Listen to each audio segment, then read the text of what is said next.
welcome to my channel. In this video I am going to explain the code optimization chapter, which is part of unit number 5. The subtopics include all these elements. What is code optimization? Code optimization is a process of improving the program code so that better target code will be reduced. The better target code means the code should be shorter in terms of size, or the target code will be executed faster at runtime, or the target code consumes less memory at execution time. That means the code optimization is required to produce an efficient target code. So how to produce target code means how to improve the target code efficiency, or how to do optimization. So here there are two issues that need to be considered while applying the code optimization process.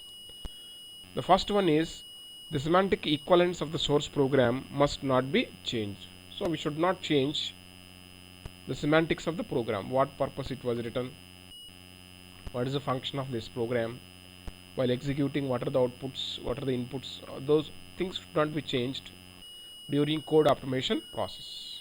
Second one, the improvement over the program efficiency must be achieved without changing the algorithm of the program. So while doing code optimization, the compiler should not change the algorithm used in the program. The algorithms used must be kept in the same way. Next, where to optimize? The location suitable for code optimization is the main question. The program code becomes inefficient because of two factors, namely the programmer and the compiler.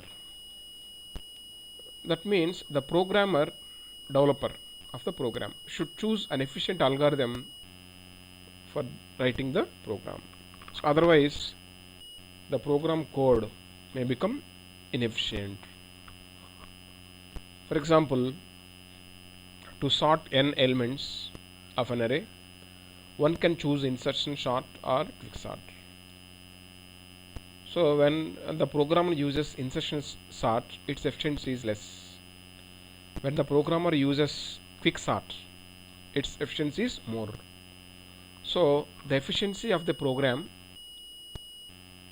depends on the programmer, the corresponding algorithm based techniques also. So that is the first point. Second point, the compiler must apply various transformations that could be applied on the code to improve the performance of the program. The second case is the compiler should apply some kind of modifications on the code so that it can improve the performance of the program code. Next, where exactly the code optimization can be applied means, for the first one is at intermediate code level, means after getting intermediate code you can do the minimization of the intermediate code. It is called mission dependent code optimization. That means while optimizing this intermediate code, we need not consider the mission properties like registers, addressing modes, instruction set, like that. The second area is at mission code level, means after getting target code you can do the minimization process to produce a better target code. This optimization is called mission dependent code optimization. So why it is called mission dependent means, here we are minimizing the target code. The target code usually uses the mission properties like registers, instructions, addressing modes, like that. So we will focus on the mission properties while doing the target code minimization. source program is there, it is converted into target code by the compiler. But while doing the translation, we have a number of phases. Front end, suppose one part is there, front end may have 3 phases, and next one intermediate code, next one code generator, and we may have code optimization also actually. So here the program code efficiency can be determined by the two elements, one programmer, the second one compiler.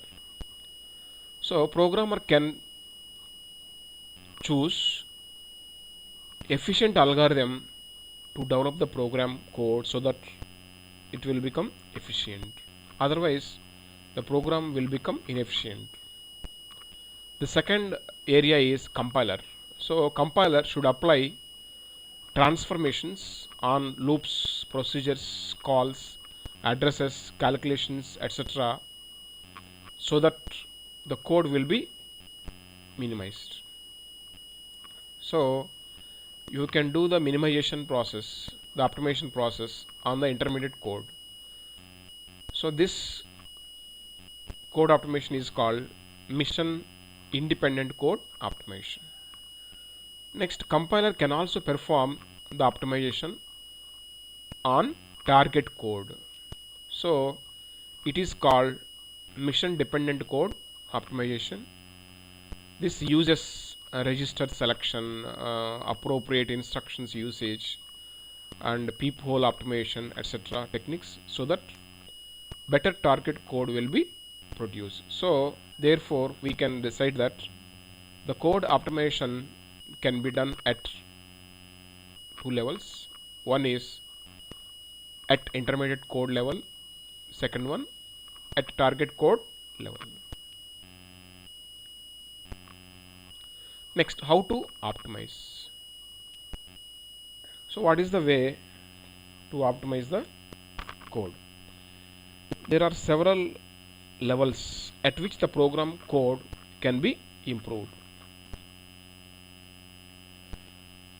The code improvement phase consists of 3 steps or 3 levels. First one, control flow analysis. That means analyze the program with respect to flow of execution.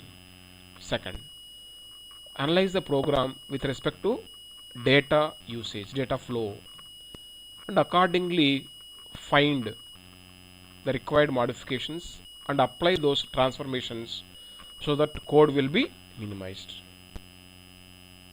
Therefore, we can say that the optimization process usually consists of 3 levels or 3 steps: control flow analysis, data flow analysis, and applying. Based on those 2 steps, we can find and apply the corresponding transformations. The code will be minimized.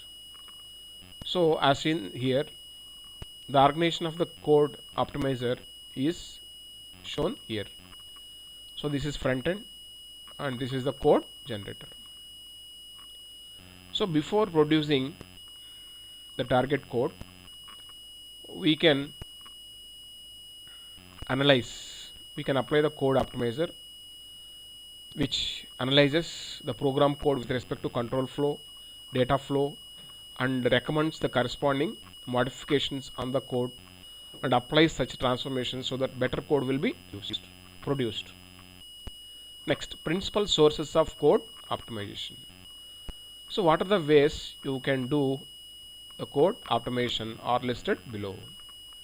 One is function preserving transformation, common subexpression elimination, copy propagation, dead code elimination, compile time evaluation, and finally loop optimization.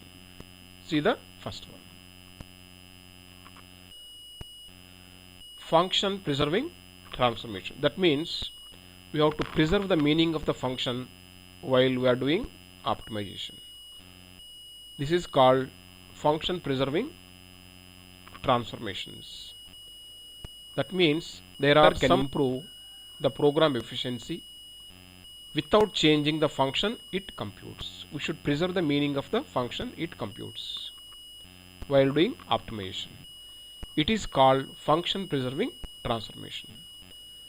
So how this can be done means these are the ways: common sub expression elimination, copy propagation, dead code elimination, and constant folding.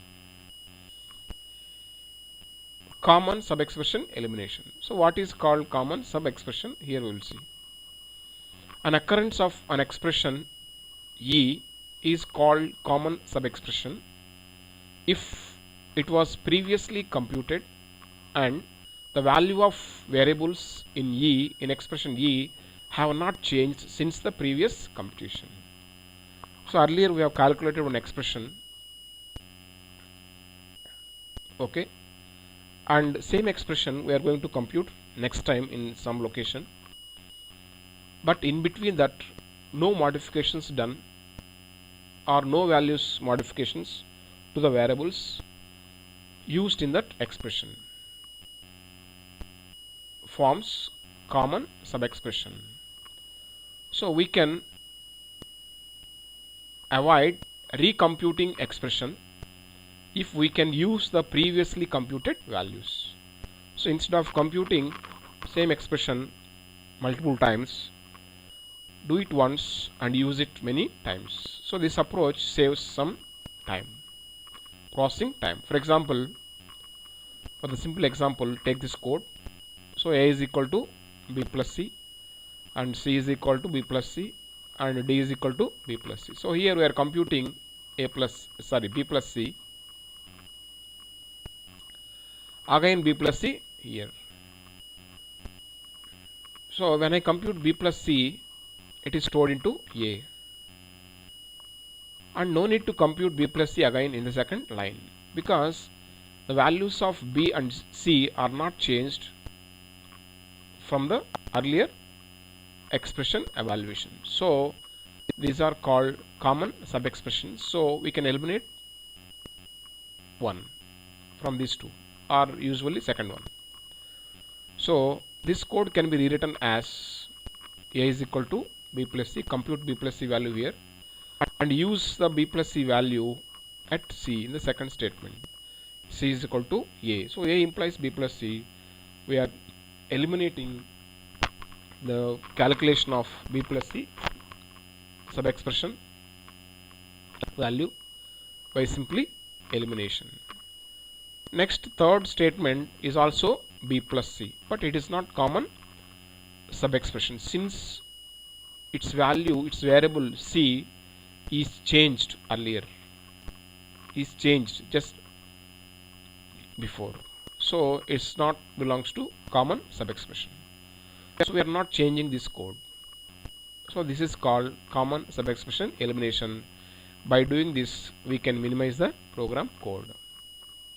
Third point, copy propagation. Copy means assignment statement. An assignment statement of the form f equal to g is called as copy statement. We can reduce the copy statements if possible so that program code will be minimized. So if possible, try to reduce the number of assignment operations applied in the code so that total calculations will be reduced. For example, x equal to y and s equal to x into f of x. So here we are assigning y to x and we are using x value in the function f, and also one more time here s equal to x into f of x.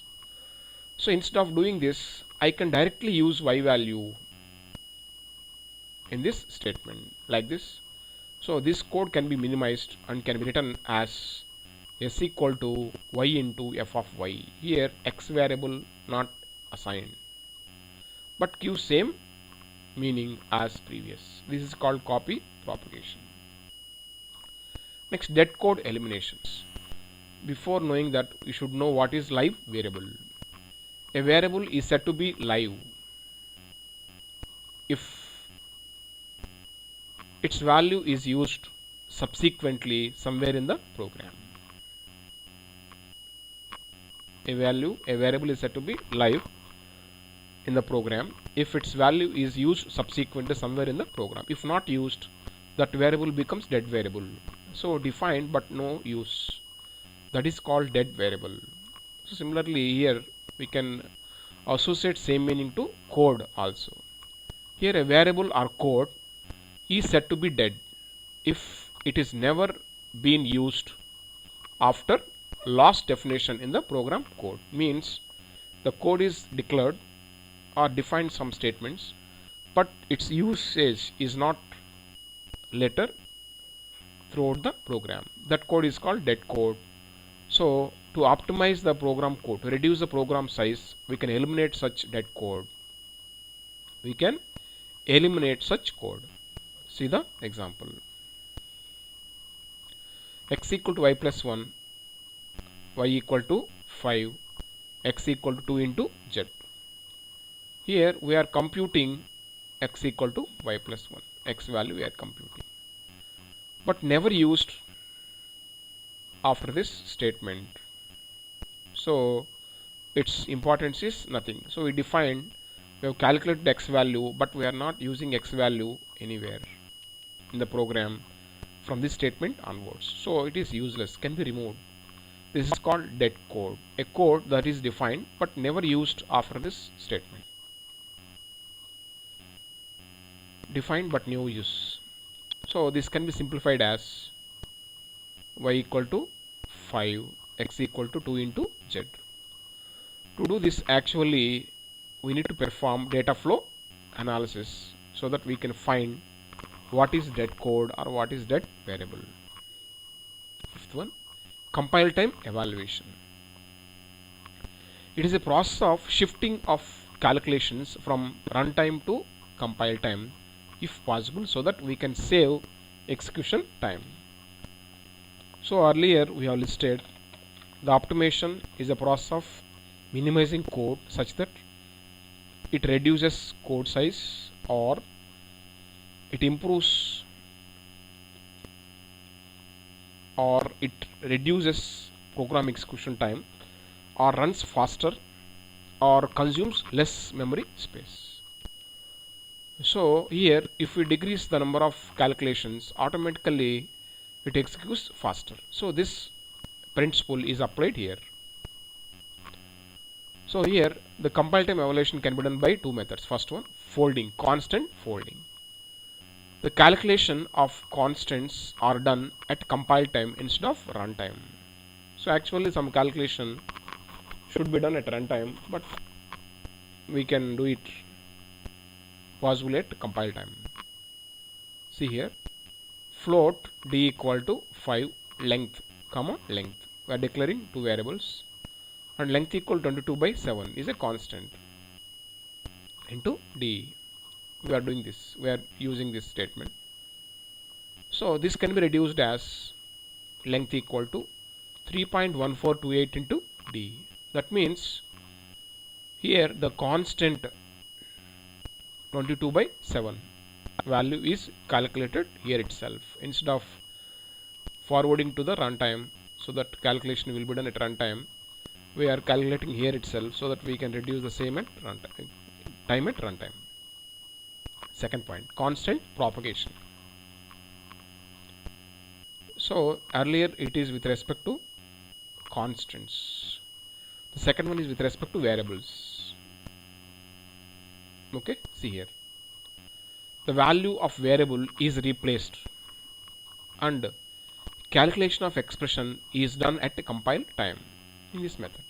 Example, see here, float pi is equal to 3.14, r equal to 5, and we need to calculate area. The formula is given, area equal to pi r square. So actually what is going to happen means the area value is calculated runtime. Here pi is a constant or a variable. So to save the execution time of this program, we can do that compilation, do that calculation here itself, compile time only. So the compiler can calculate, can substitute those variables values in the equation, in the expression, and it can compute the value. That value will be stored into the area variable, so that we can minimize or we can save the execution time. Last one, loop optimization. You know the loops are statements that are going to be executed number of times based on some condition. The running time of the program may be improved if we decrease the number of instructions in the body of the loop. So usually the loop will have body statements, condition will have a condition, and we will have a body. So body is going to be repeated number of times, you know that. So if we decrease the number of instructions in the loop body, ultimately we can decrease number of instructions to be executed as a part of loop. Even if we increase the amount of code outside that loop, may not affect the overall execution. So three techniques are important for loop optimization: code motion, loop invariant, reduction in strength. See the first one, code motion. We are moving code from somewhere to somewhere, which moves code outside the loop without affecting the output. One example, this while loop contains one condition, I less than or equal to limit minus 2. So it is an entry control loop. For that reason, the while condition is going to be executed several times, is going to be evaluated several times, or until it becomes false. So during that time, every iteration, the limit minus 2 is going to be calculated, but its value is same or will not be changed, because suppose the limit value is not manipulated in the while loop body. Suppose in that case, the limit minus 2 calculation is not required every time. We can shift it to, or we can move it to outside of the while loop. So the simplification can be done here. So calculate limit minus 2 outside the loop and store it in a variable t, and use the t here. So while I is less than or equal to t, do the body statements, so that we can decrease the load in the loop execution. Second, loop invariant statements. You can identify some statements that will not change itself, that will not change its value within the body of the loop. So this loop invariant eliminates variables whose value will not be changed within the loop. So take one example. This is one for loop. I is equal to 0, I less than or equal to 10, I plus plus. We are computing x equal to y into 5 and k equal to y into 5 plus 50. Here the code or statement x equal to y into 5 is computed, but no use here. Our x value will not be changed here, our y value will not be changed here. So just we are applying the x value here. Sorry, here the statement will be like this. This is x, this is x not y, this is x. So k equal to x into 5 plus 50. So this code can be written like this: x equal to t and k equal to t plus 50. So here we are moving or eliminating what is invariant here is moved to outside the loop. So t equal to y into 5 is calculated, and that value will be used here many times. So this is called loop invariant method. Next one, reduction in strength, which replaces an expensive operation by cheaper operations. So we know operators, arithmetic operators, or many kinds of operators are there. For example, we consider arithmetic operators. If possible, we will try to replace an expensive operator with a cheaper operator. For example, here we are going to calculate count value in every iteration, and we are going to print the count value. So here I equal to 1, I less than or equal to 50, I plus plus, count equal to I into 7. Initially, in first iteration, 1 into 7 becomes 7. So 7 is going to be printed. Next time I becomes 2, so 2 into 7, 14. So count value will be 14. 14 is going to be printed. Next time the I value becomes 3, so count value becomes 21. It is going to be printed. This is the actual outcome of this code. If you observe here, the operator being applied is multiplication, but it can be done with addition also. So to reduce the strength of operator, we can rewrite this code as shown here. So temp equal to 7, and for I equal to 1, I less than or equal to 50, I plus plus, count equal to temp. Count equal temp. What is count value? 7 here. So temp equal to count plus 7. So what is count value? 7. 7 plus 7, 14. Temp value becomes 14. So print percentile d count. So count will be printed. What is count value? 7. Here temp value is 14, but not used in this iteration. In next iteration, I becomes 2. Again repeated. So count equal temp means 14, and 14 is going to be printed. 14 is going to be printed.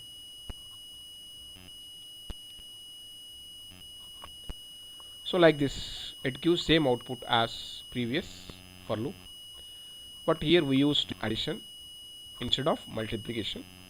So this is method of replacing expensive operator with cheaper operator is called strength in reduction, or reduction in strength, loop optimization. So up to now we have discussed introduction part, where and how to optimize, principal source of optimization, function preserving transformations. We will see in the next video loop optimization and other topics. Thank you.